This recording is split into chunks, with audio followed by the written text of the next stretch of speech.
Hey everyone, how you doing? This is Amon Green, Green Bay Packers all-time leading rusher, and you're watching Packers Total Access Live, your daily source for Packer content. Go Pack, go!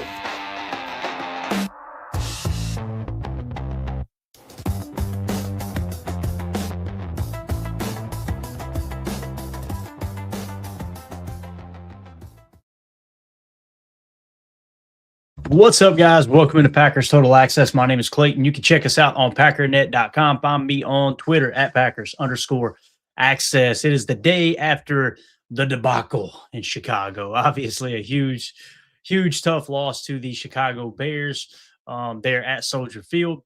Listen, there's a bunch of different directions we could go after this loss.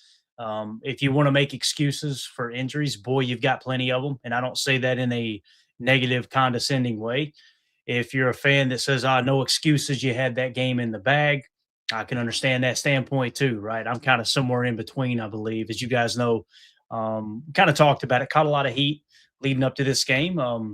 Mostly direct messages, but some in the YouTube comments all week long where it's like, it kind of feels like we're going to split with the Bears. Going into the season, I felt like we were going to split with the Vikings and the Lions. And then the way the season unfolded, you end up sweeping the Lions, obviously. You go out and you take care of business against the Bears a couple of weeks ago, and then going into this game last night, you had the chips stacked up against you. And I just want to be very clear, man. If there's a portion of the fan base that's hearing this and going, you can't use injuries as excuses, that is such a weird comment, in my opinion. That's like saying if you don't spend any money in free agency, if you don't do anything in the draft, you trade away all your draft picks and you don't sign any free agents, that would be the equivalent of saying, well, there's no excuses. You still need to win with a lesser team, because that's what it comes down to. When you're missing that many starters, I mean, my goodness, it's what else do you expect to happen, right? There comes a point where you're so banged up, you're so injured that you've got to acknowledge that, okay, the chips are kind of stacked against us. And this is how I felt in 2010. As a Packer fan, obviously didn't know near as much about football as I do today. You're talking about, gosh, it's crazy to think it's, 15 years ago, right? But that's the reality. That's the reality of the entire situation. Is back then, you have all these injuries pile up, and you go, okay, there comes a point where you go, all right, guys, this just ain't the year. It's hard to accept that as a fan. And I'm not saying that's the case that we're at right now, but that's how I felt in 2010. And then you go on a run. So you've always got to kind of hold out that little glimmer of hope that it's like, okay, maybe they can put together a run here and create some momentum going in. To me, it's just kind of the worst case scenario of both situations when you go into that game and you play a couple of guys hurt, and then you come out and you're even more banged up than you were going into that game. Like we're waiting to hear about Josh Jacobs, obviously, right? We're waiting to hear about Jordan Love. I see a lot of questions in the comments about what's the severity of Jordan Love's injury.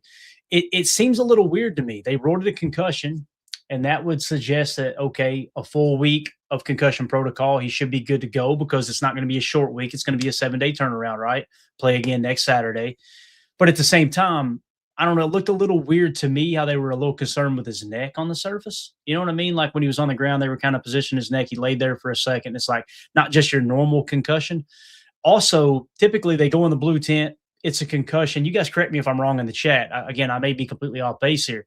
But you get a concussion, and then they just kind of hang around the sideline, right? Well, we seen them. They took him in the blue tent. They diagnosed it a concussion, and then they walked him to the back, right? And to the best of my knowledge, I didn't see him back on the sideline. I'm not saying he wasn't back on the sideline. Everything's kind of a blur. I just wonder if there's some other things going on there. As Ari Ironminer says in the chat, time will tell. That's exactly right. So we're awaiting that information. So now you're starting QB. There's a chance he could miss against Baltimore. I hope that's not the case. But now Josh Jacobs, I don't know how you guys feel, but to me, he didn't look nowhere near 100% last night. He struggled to run the rock. Manuel Wilson had a lot more success than him. He had the fumble. And again, it's easy to jump all over Josh Jacobs for the fumble. Again, that's one of those calls too that I look up and go, how long did they allow them to stand up? Forward progress had been stopped. He'd been pushed back 3 yards, and then they're able to strip the ball out. It's like, I obviously don't understand that rule anymore as well. So just a lot of things to talk about here, and that's not what this particular video is about. We probably lost people that clicked on it for the thumbnail and for the title. They probably said, well, that's not what he's talking about. I'm moving on. I completely understand that. So let's get into what we wanted to talk about here, okay? And that is the playoff chances of the Green Bay Packers as it sits right now.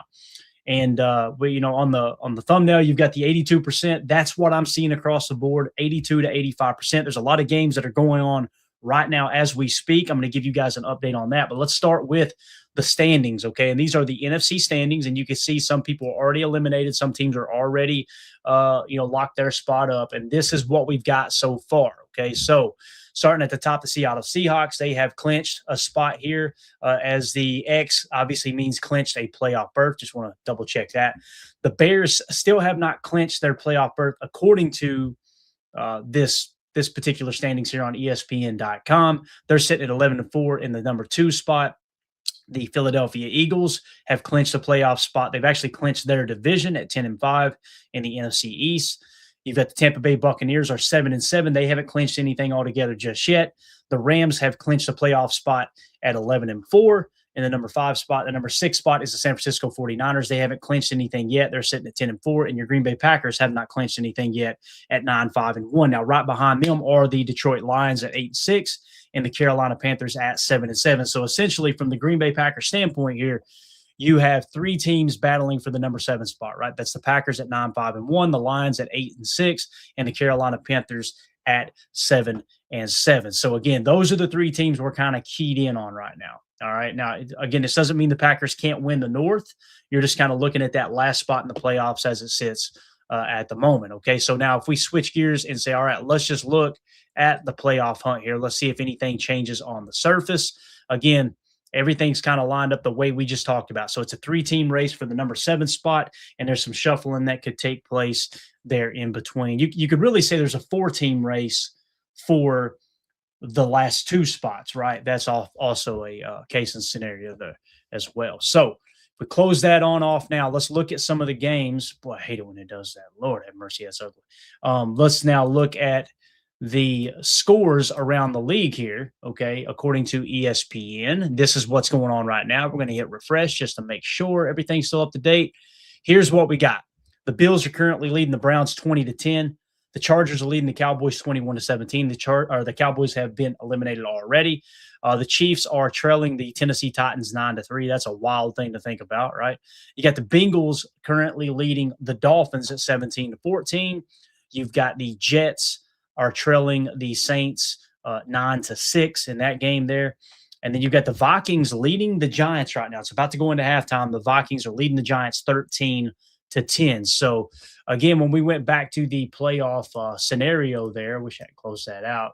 We'll kind of take a quick look and see what's going on, because I think the Vikings, obviously, yes, they have already been eliminated, right? I think we already kind of covered that. Playoff hopes.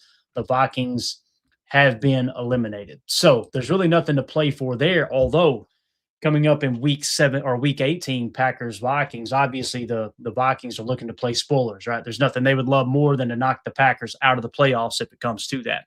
You got the Buccaneers currently trailing the Panthers. And again, the Panthers are one of those teams that we just talked about, right, that are still in the hunt. So we're looking for the Buccaneers to win that game, obviously, to go ahead and knock the Panthers on out. I think it is a lose and they're out scenario there, I believe, but I could be wrong. Actually, they're still playing for their division, so they're still a little bit hopeful there as well. Now, when you get into the 4 o'clock window, those are the games that are going to matter, right?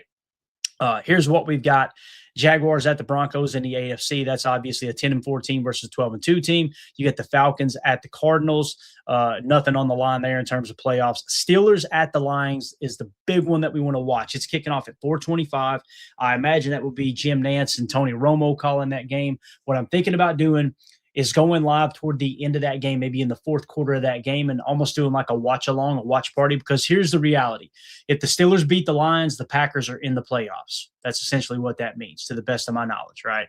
So obviously we got a chance to clinch a playoff berth if Aaron Rodgers and the Steelers go into Detroit and beat the Detroit Lions, who are sitting at 8-6. Both teams are sitting at 8-6. Now, on the road this year, the Steelers have been 3-3. The Lions at home 5-2. So you kind of feel like the Lions should have the upper hand in that matchup. Then you get the Raiders at the Texans. And then, of course, Sunday Night Football is the Patriots at the Ravens. So if the if the Steelers win and they improve to 9-6, and the Ravens lose to the Patriots, they fall to 7-8. I want to say that statistically, mathematically, will probably be close to eliminating the Ravens. I'm not sure if it's 100%. You guys double check that. If you have that information, throw it in the chat for us. So there's a little bit on the line there for Sunday Night Football. We're all Patriots fans tonight, rooting against the Ravens. Because if you do get in the position where the Ravens go, "Oh, crap, we're out, we're eliminated," maybe you don't get their best roster next week, right? Some of that stuff's going to come into play. But again, somebody do a quick check on that. Can the Ravens be eliminated with a Steelers win and a Patriots win tonight, or a Ravens loss? Better way of putting it. I'd like to know what's on the line there. Let us know in the chat if you have that information. So if we switch gears now and we go ahead and remove that, and we jump to the playoff simulator and just take a quick glance there. I'll keep those windows open so we've got them as quick reference. When we look at the playoff simulator, according to ESPN, if I could find it, the playoff machine, and just take a quick glance here, let's see what falls into place for the Packers. We kind of hit this a little bit last night as well on the post-game show, right? Just kind of diving into some of the scenarios. So week 16 here. Let's say the Steelers do beat the Lions, right? The Packers remain the 7 seed. Let's see with the game there at the end of the night. Let's say the Patriots win that game. We go fast forward to the next week. Obviously, that's going to put the Baltimore Ravens a little bit lower on the scale here. They would be 7-7. Buffalo would be getting the nod. The Chargers would be getting the nod. I'm trying to just kind of take a quick glance. Yeah, I think that kind of puts Baltimore out, right, guys? If Baltimore loses tonight, right? If Baltimore loses tonight on Sunday Night Football and the Steelers were to win, I don't see a scenario where they can creep back up into the playoffs. So that's just something to kind of keep our eye on. But again, at the end of the day, what it comes down to is the Packers controlling their own destiny. That's still in play, but you got to go out there. You got to beat the Baltimore Ravens next week, obviously, and you want to take care of business there against the Vikings in the final week. So it does kind of feel like you need to win out here, although if the Lions do drop that game today to the Pittsburgh Steelers, they are going to be eliminated from the playoffs. So if the Lions win that game, boy, oh boy, things just got interesting, right? Because you go into next week, and if the Lions take care of business against the Vikings and you drop that game to the Ravens, you're all of a sudden out of this game, right? So, or out of the playoffs, I should say, for the most part, unless the 49ers just drop a turd here at the end, right? And the Packers win out. There is a scenario there, right? If we go back and the Bears beat the 49ers, and the Packers continue to lose next week, if that's the case, along with the 49ers today, if they somehow, some way lost to the Colts, you're coming into that week 18 scenario where if the Packers take care of business against the Vikings and the Seahawks beat the Niners could drop out. So essentially what it means is the Niners would have to lose out, right? That's what you're coming away with here. So going to be really interesting to see how the playoffs kind of unfold down the stretch. Hopefully we gave you an idea of what's on the line here. Again, if you clear all the criteria and obviously the results, what it comes down to tonight, if the Steelers win that ball game, the Packers are in the playoffs. So, at the 4:25 kickoff. So what we're going to do here a little bit later, gang, is we're going to go live in the fourth quarter and do a show for you guys. We'll give you the PFF grades from the game yesterday, the loss to the Bears there, and obviously give you the end results of the Lions-Steelers game. So we are all rooting for Aaron Rodgers to come away with a win there. Obviously, that's going to be huge for the Packers to make the playoffs. Now, I understand there's a portion of the fan base that's probably looking at this going, what does it matter, Clayton? Can we really go on a run and win the Super Bowl with all of these injuries? I understand that. I do. Like I said, yesterday was kind of a worst-case scenario. The team was playing great coming down the stretch. You had that game well in hand. You had a number of different things that had to go wrong for the Packers to lose that game, and all of those things basically went wrong, you know. I hate to say this because I don't like to put it on one player, and you guys know I'm not putting it on one player, but you got to call a spade a spade. Keyshawn blows 2 coverages, and that kind of puts them in a position to win that ball game. Romeo Doubs drops the onside kick.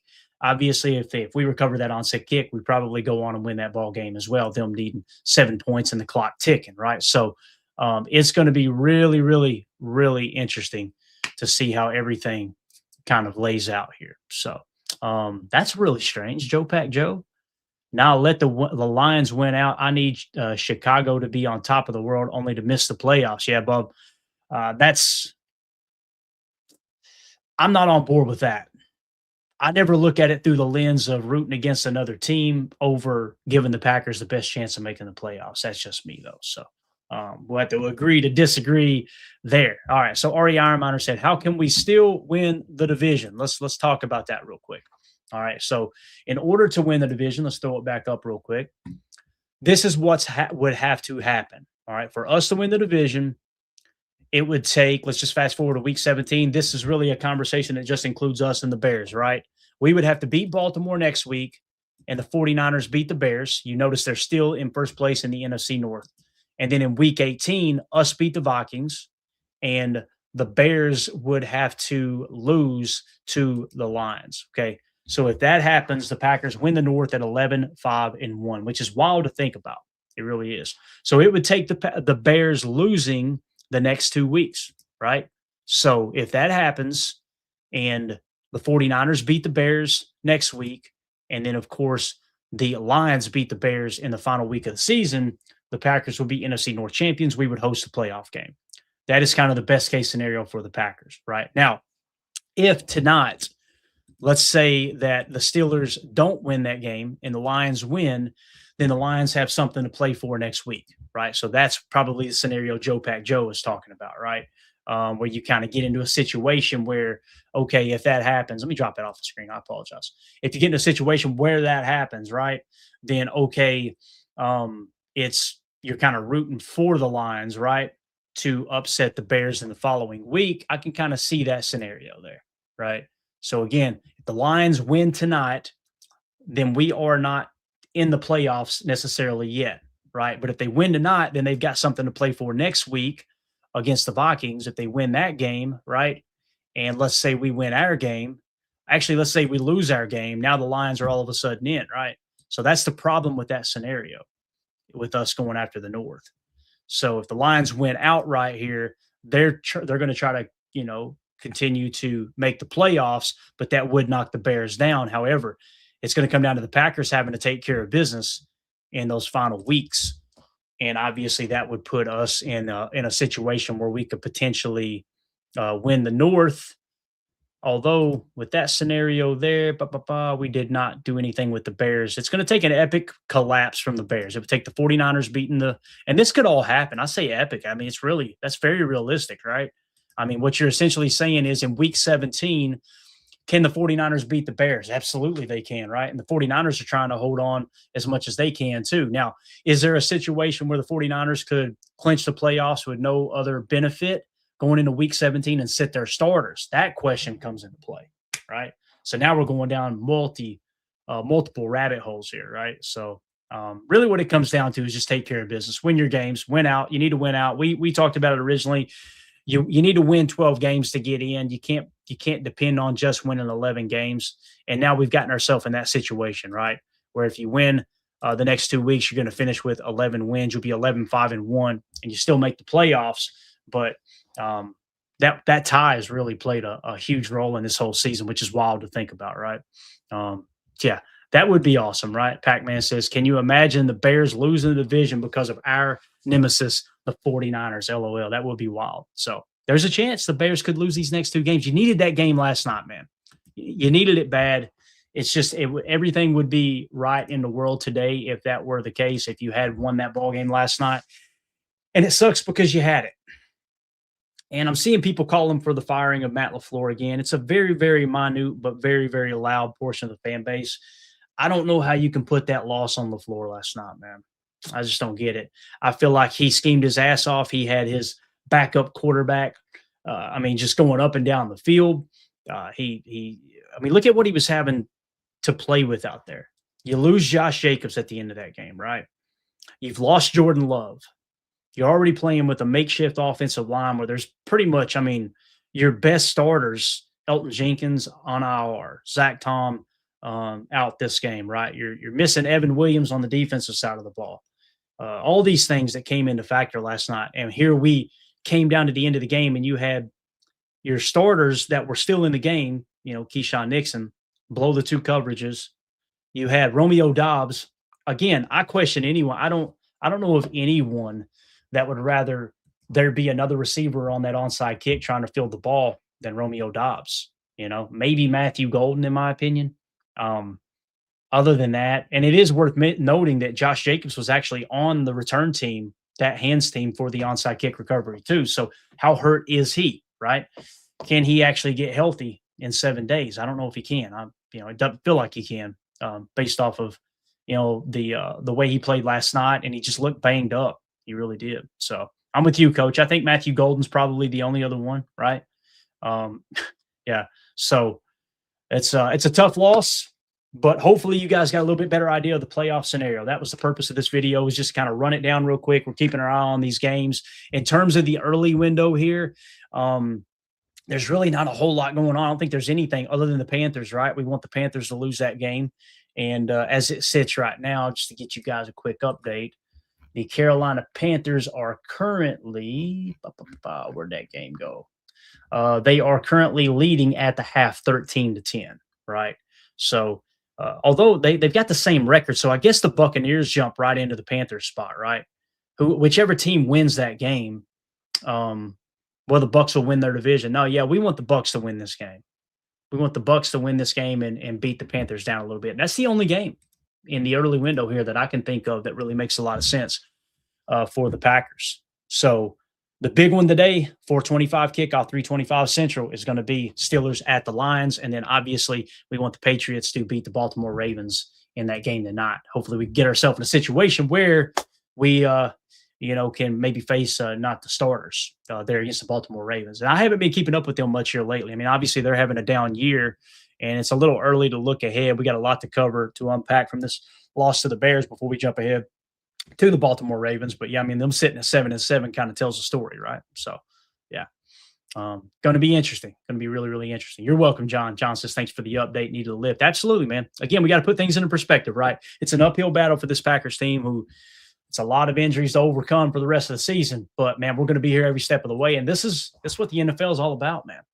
All it takes is getting a ticket to the dance, and you never know what's going to happen, right?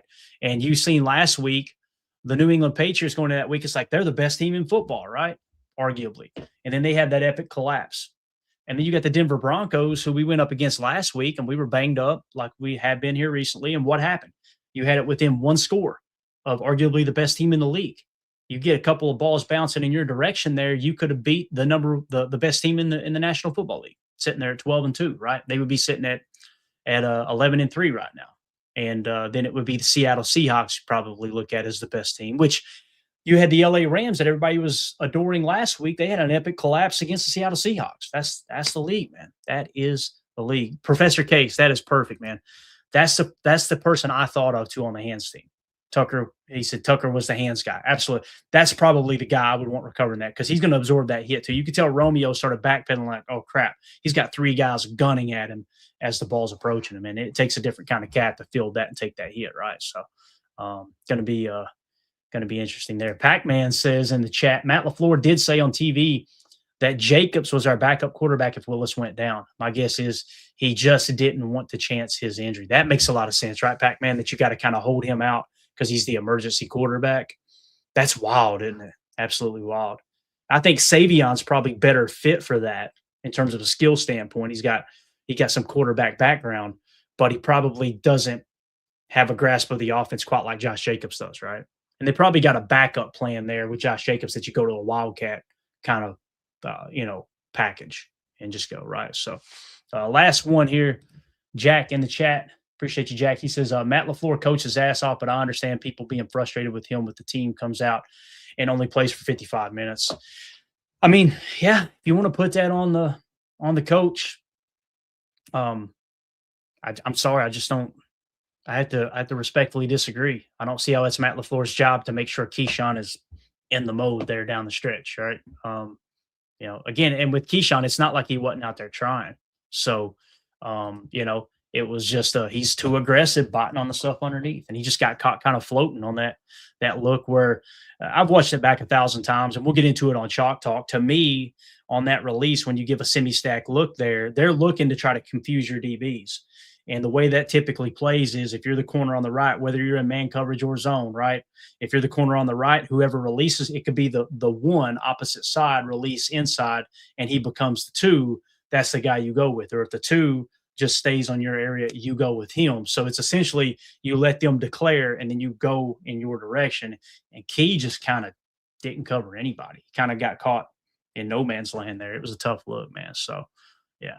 And then we got Professor Cake says, no, Matt called a great game. Disagreeing with Matt. I agree. And listen, again, I can understand how Matt would have an opinion. Everybody, everybody's got their own opinion on who you put the blame on. If somebody said, we're blaming Matt LaFleur. Somebody said we're blaming Romeo Dobbs. We're blaming Keyshawn Nixon. We're blaming just, insert a name, right? We're blaming the Bears defender that led with the crown of the helmet, smacked Jordan Love with the helmet hit.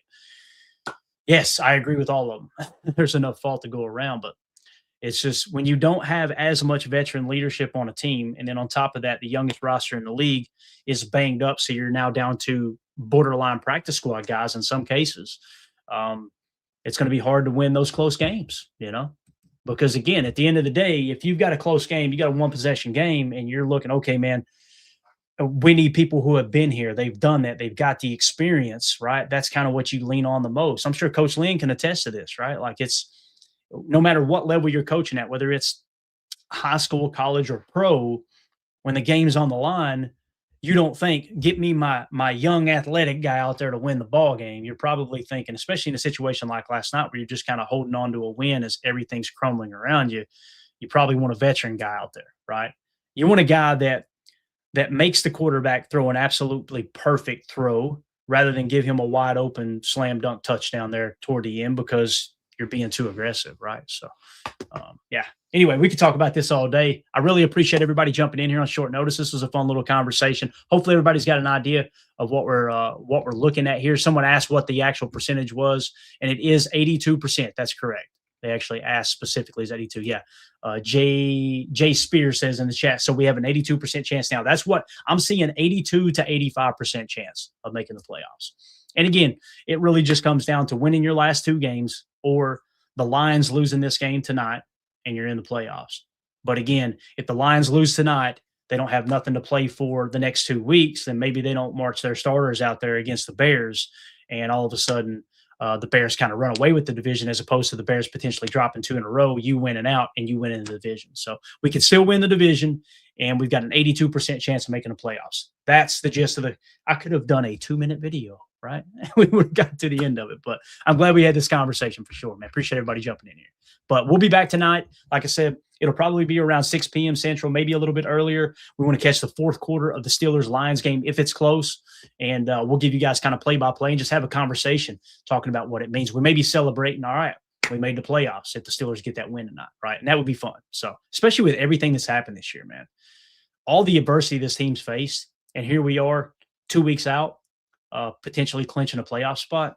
I'm happy with this team. I'm proud of this team, man, as many people said yesterday. So it's going to be interesting. And iRock in the chat, W stream. iRock, it's always a W stream when you swing through, brother. We appreciate you, man, for sure. So, all right, if you guys would hit that like button, hit subscribe, click the bell icon if you're new here. Thanks for making us a part of your afternoon. We'll be back this evening. Also, in the comments, let me know, how do you feel about these playoff scenarios? How do you feel about the team, both positive and negative? We want to hear from everybody. Just keep it respectful and let us know in the comments. There's nothing I love better, man, grabbing a cup of coffee in the morning, going to YouTube and reading the comments and just seeing kind of where everybody's at. So make sure we're keeping that comment section filled up. Everybody have a wonderful afternoon. My name's Clayton. This is PTA. Go Pack Go. Here we go. Bye, guys.